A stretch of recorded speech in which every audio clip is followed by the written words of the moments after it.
This is the weirdest reading update outfit to date on this channel. It's been a very long time. It's been a year? Over a year. Over a year? Hi. I'm here with a reading update. I read 2 books. Where are they all? 2 books. I finally finished my reread of The Alchemist by Michael Scott. I have to make a video about my reading goals. I totally failed my 2023 reading goals. I didn't make it to 30 books. I had a really bad 2023. So yeah, this is my redemption. But anyway, The Alchemist by Michael Scott. Amazing book. Reread. I listened to it via audiobook because I was getting no reading done. And then I read The Hacienda by Isabel Cañas. This book is actually good. And I say that because Book Talk has been recommending the worst books that I've ever read in my whole life. And I was just, it wasn't fun anymore. So I had to pick up something that like I actually wanted to pick up and not just out of like curiosity about what's trending. This book. I got it in Book of the Month in May of 2022. This book is worth every single good review. Like, more to come, more to come. I will talk about this.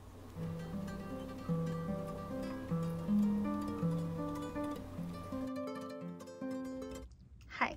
So I actually am back with an update. I'm on the floor. I'm super tired because I just got home from work.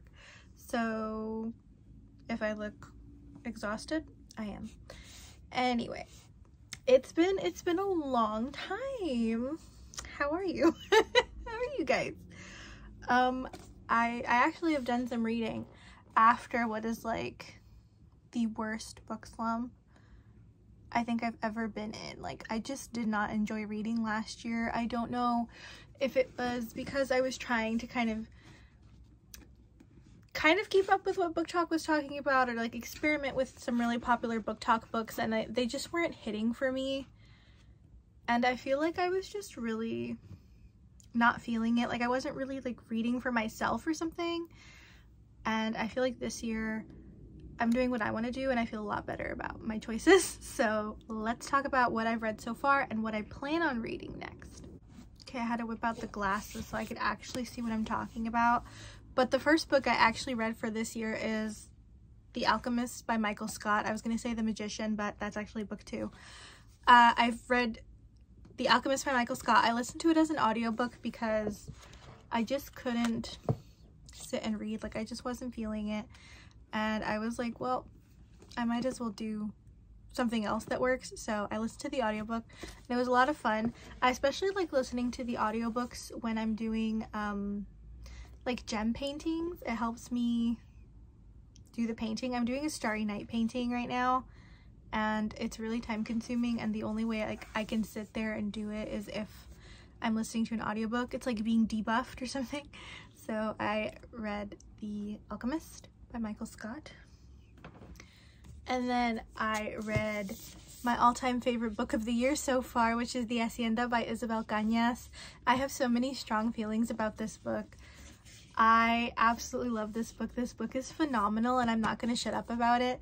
I made a TikTok where I'm like, oh, this book is actually good, because I'm tired of Book Talk. And I mean a very specific part of Book Talk. I was on the, like, I ended up on the side of Book Talk where it was a lot of like romance books, allspice no plot. And while I do love an allspice no plot book every once in a while, sometimes you just want something different. And I feel like maybe that's why I got burnt out reading, is because after a while everything felt really bland. So I wanted something that had like lots of plot and was really intricate and kind of nuanced, and that's what this book is. This is the book of the month from May 2022. I was gonna buy it anyway. Like, even if I didn't have book of the month, I was gonna buy this book because I was so excited for it. I feel like there's this, you know, like there's Gothic literature, there's Southern Gothic. I think I keep calling it American Gothic, Southern Gothic, and I feel like Latino Gothic is like a thing now, because we have like Mexican Gothic, by Silvia Moreno Garcia.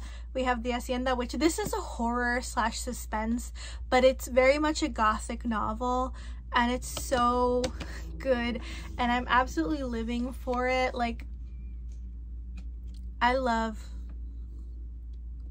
when gothic mixes with Latino culture. It is my favorite thing in the whole wide world. This book was phenomenal. It also scared the absolute shit out of me. Like, I'm a chicken. I don't like horror movies. I can manage slashers, but I don't like paranormal horror movies, and this has paranormal stuff. Sorry, there's like books in the corner. This has Paranormal Activity in it. It was really creepy to me. It was really creepy and it freaked me out.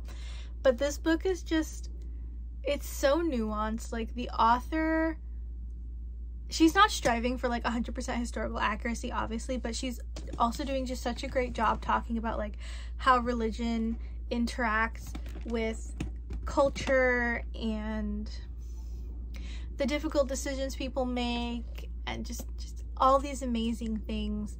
I feel like I can't put it into words properly. I've tried to do 2 reviews for 2 separate platforms, and I just feel like none of them are summing up this book in a way that I feel like properly discusses all of the points of this. Like, I really need to sit down and write out my feelings for this book, because I would love to do a full book review on this book. I highly recommend this book. This is such an amazing book. And she released another book called Vampires of El Norte, which I'm so excited about. I love vampires. Vampires and colonialism, like this, bestie. Anyway. I also then read, oh, actually, before this, I read The Last House on Needless Street. I'm not sure who the author is for that. I don't have, oh wait, the Last House, that's not gonna focus. The Last House on Needless Street, which is a like crime thriller book. It was a lot of fun. It was very interesting. Again, this is something I was listening to on audiobook. I borrowed it from the library, like my local library. I got it through Libby, because I just wanted something that was available but also sounded interesting, and it happened to be available and it sounded interesting, so I listened to it on like 2 times speed while doing the diamond painting, and ended up staying up late to finish the whole thing. It was really good. It was very captivating, and I was show you how to make some glue, but in the mic. No. It was very interesting, and it was a really fun read. I will say that the end for one of the characters felt like a cop-out, and it did get confusing. Also, I feel like this book is, I don't know if that's good representation for dissociative identity disorder, but that's in the book. Surprise. Surprise, that's in the book. Anyway, after that, I decided, I put an Instagram poll and I was like, should I read a TBR pick, a mood read pick, or a manga? And manga won, so I picked up, well, I already had this. I decided to read volume 8 of Spy X Family, because this is my all-time favorite manga in the whole wide world. If you saw my last vlog, which I think is actually the last vlog I posted before I went like radio silent, this series is my absolute favorite. Like, I'm completely obsessed with it. So yeah, I read this and it's amazing, and it left off on like such a cliffhanger, and I'm so annoyed. So I need to find time to read volume 9. This is so good. I'm so excited. I love this so much.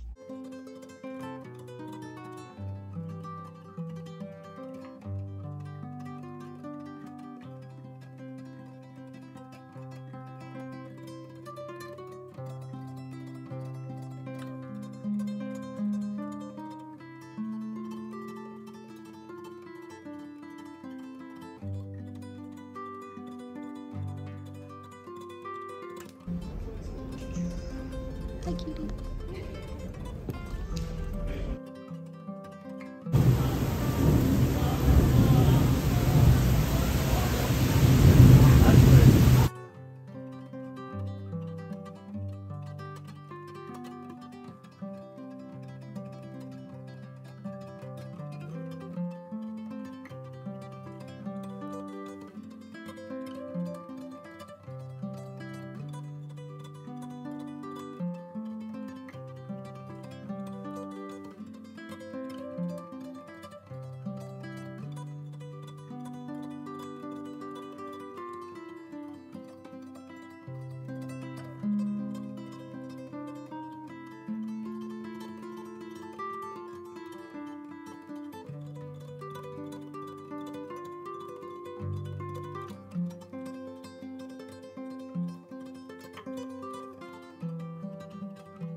It's hot as hell, clearly, because my hair is up and I never put my hair up. I don't like really having it up, but I'm getting used to having it up. I also did my nails. I have no idea if you can see that. Anyway, I actually have like a real reading update. Shocking. Wow, I just clicked out of it. The thing is, I don't remember what the last reading update was, because I've read 19, wow, I wish I read 19 books. I've read 9 out of 15 books. My rating goal is 15 because I was very depressed for the last 2 years and I've not been reading, if I'm being honest. So this is me just now kind of getting back to reading. But I've read 9 books and I don't remember what's the last time I like updated the reading, so let me look at that and I'll be back. Okay, so I actually did do a reading update like not too long ago, but there's a couple things that I've read since then that I don't believe I've talked about. So I read You Had Me at Hola. Okay, so I read You Had Me at Hola by Alexis Daria. This book, I read it when I went to Spain, which should be in the video diary.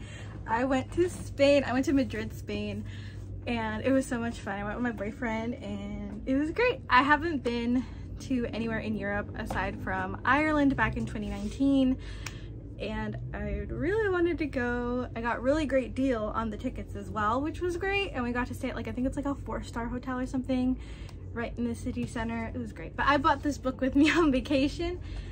I read it on the flight. It was actually really good. I was a little worried because the last couple of romance books that I've read have been really hit or miss. It's either great or absolutely horrible. Like I tried reading Haunting, whatever. No, you know, I don't even want to talk about that book. But I did read this and it was really good. I also really liked the Puerto Rican rep and the fact that the character is from the Bronx and except for her abuela.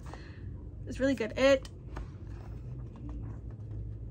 was nice. Like I genuinely really enjoyed it. Like this is definitely a for entertainment book. It's, you know, it's not the world's highest brow literature, but it is a lot of fun. So I read that. And then the rest of the books that I've been reading, I don't actually own. So I read Pride and Prejudice. I've tried to read Pride and Prejudice 3 separate times. And each time I've tried to read Pride and Prejudice, I have absolutely failed because I just get bored out of my mind, which is bold coming from someone who likes Jane Eyre, because Jane Eyre is just as bad, if that makes sense. Like Jane Eyre is also like a boring book, and by that I mean it's just like the prose can be really annoying sometimes for some people, but for me it was Pride and Prejudice. Like I just struggled to get into it so badly.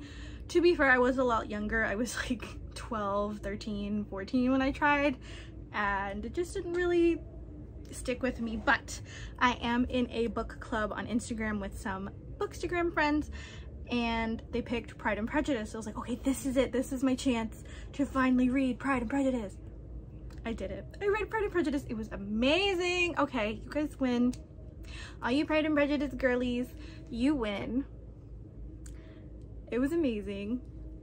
I listened to the audiobook because I don't have a copy, and I don't think I would have gotten through it if it wasn't for the audiobook. And I also did watch the film with Keira Knightley, and yeah, I get the hype. I get it. I understand. Then I also read The List of Unspeakable Fears by J. Kasper Kramer.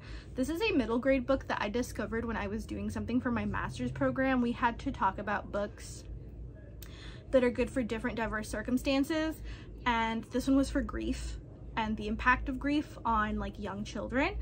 So I kind of dove into it, but I didn't get to finish it. I did get to like meet the main character, who is an incredibly anxious little girl, which I mean I can relate because I'm also an incredibly anxious grown woman. But I read that also on audiobook because I've been making a lot of my own jewelry. Like I opened a business, I've been making handmade jewelry, and sometimes I just need something to do, like to listen to while my hands are going. That's what this book was for. It was absolutely phenomenal. think I gave it 4 or 5 stars. I gave it 5 stars. I don't know why I thought I gave it 4 stars. I gave it 5 stars. It was a lot of fun. I think it's a really great representation of anxiety. Honestly, even though like the character is significantly younger and I'm not the audience that this book is intended for, I think it was just like a really great example of anxiety and grief. It was also like really good storytelling and some interesting things about New York that I didn't know in the past, like the General Slocum disaster. Then I tried another romance book, which is my own fault. Like, you would think I learned my lesson, and I haven't. So I read My Roommate is a Vampire by Jenna Levine. I also borrowed this from the library. I borrowed it on Libby. I listened to it as an audiobook, and the first bit of the book was super fun. I was having a blast. I'm like, oh wow, this book is really cute. It's like, it's gonna at least be like a 4-star read or a 3-star read. Like, it'll be fun. If anything, no. I gave it 2 stars, and that was being generous. It went downhill really quickly as the book progressed. I feel like the author just, it was really inconsistent. He's been asleep for a century, which would imply that he knows like 1920. And the author is acting like he hasn't been awake since 1820. Like, if I'm not mistaken, a century is 100 years. Yes, a century is 100 years. Just Google, a century is 100 years. So 100 years from 2024 would be like 1924. So he should have seen some quite modern things at that point. The author's acting like he hasn't been awake since 1820. It was really inconsistent. Also, the lamest vampire you could ever imagine. It was so lame. I was so annoyed. Oh, the sex scene was also so unsexy. Do you know that thing in Bridgerton where the sister's like, inserts himself? Inserts himself where? That's how I felt. Inserts himself where? Yeah. I would not recommend this book. And I felt this coming because I had seen the book in person and I was like, no, I don't want to buy it. I'll put it on my wish list. And in an attempt not to buy too many books and give into like overconsumption, I'm borrowing more from the library, which you should also do. Use your local library. It's a great fucking resource, okay? But I had seen some reviews already saying that it was kind of lame. Now, I do think the author deserves a little bit of credit. This is her debut novel, I believe, so, you know, she needs more practice maybe. But this book was not very good. Which is disappointing for me. But aside from that, I have some high hopes. I borrowed 2 books from the library. I borrowed The Making of a Monster by Kathryn Harkup, which is about the creation of Frankenstein and the 18th century, I believe. And then I believe the other book is called The Last Life of Jake Livingston. I'll put a picture of it here. I don't know if that's the title. But I believe this is a young adult mystery. I've also purchased some books this year. Not as many as I did last year. I was definitely using buying books as a coping mechanism, which I don't recommend doing. But anyway, I got Can't Spell Treason Without Tea by Rebecca Thorne. This is a cozy fantasy steeped with love. That's what it says right there.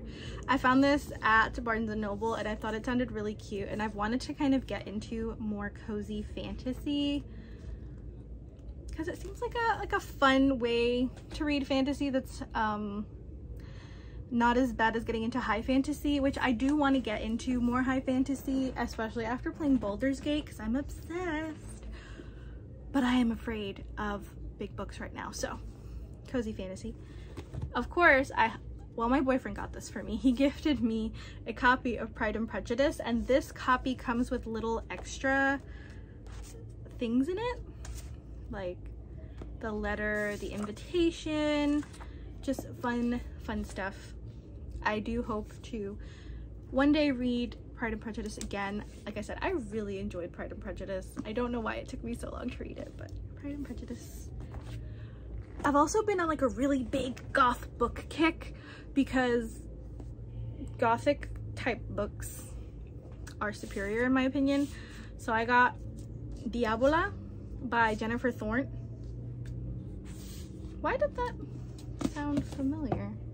Oh, Rebecca Thorne. Okay, by Jennifer Thorne. I'm not too sure what this is about, but it sounded really good, and I got it at the same time that I got The Familiar by Leigh Bardugo, which I believe takes place actually in Madrid. Yes. I don't know what this is about, but it's giving gothic lit vibes. It's giving vampire vibes, so I had to pick it up.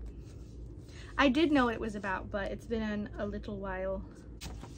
And the book comes with black sprayed edges.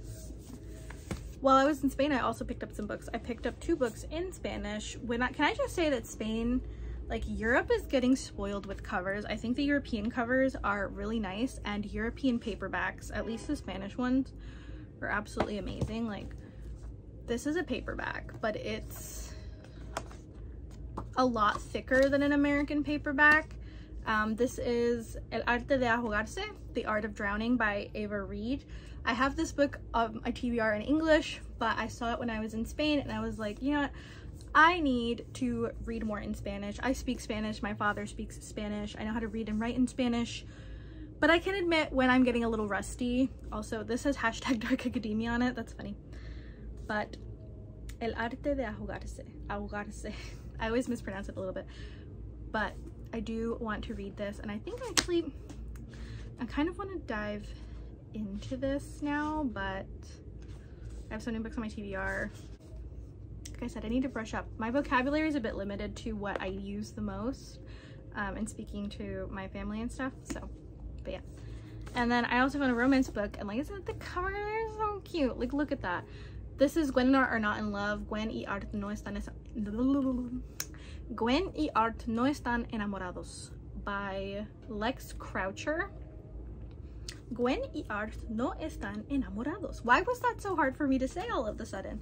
Gwen and Art Are Not in Love. I also have this book on my TBR in English. Saw it in Spain. Was like, I'm gonna pick it up because it's gorgeous. And I figured some YA books would probably be a little bit more accessible for me and my Spanish level. So yeah, I'm quite excited. I forgot that Spanish quotation marks look different. They don't use quotation marks. I forgot about that. It's been a while since I've seen like formal written Spanish. So it happens when you're like a heritage speaker. You know, I learned it from my dad because my dad's Dominican. But yeah, those are the books I picked up lately. Really, really excited for all of these. These obviously except Pride and Prejudice because I actually read it. But yeah, that's my reading update. I am probably going to end this here because I feel like this video has gone on long enough with not a lot of updates. So I'm just going to put up the video diary and we'll see each other in the next one.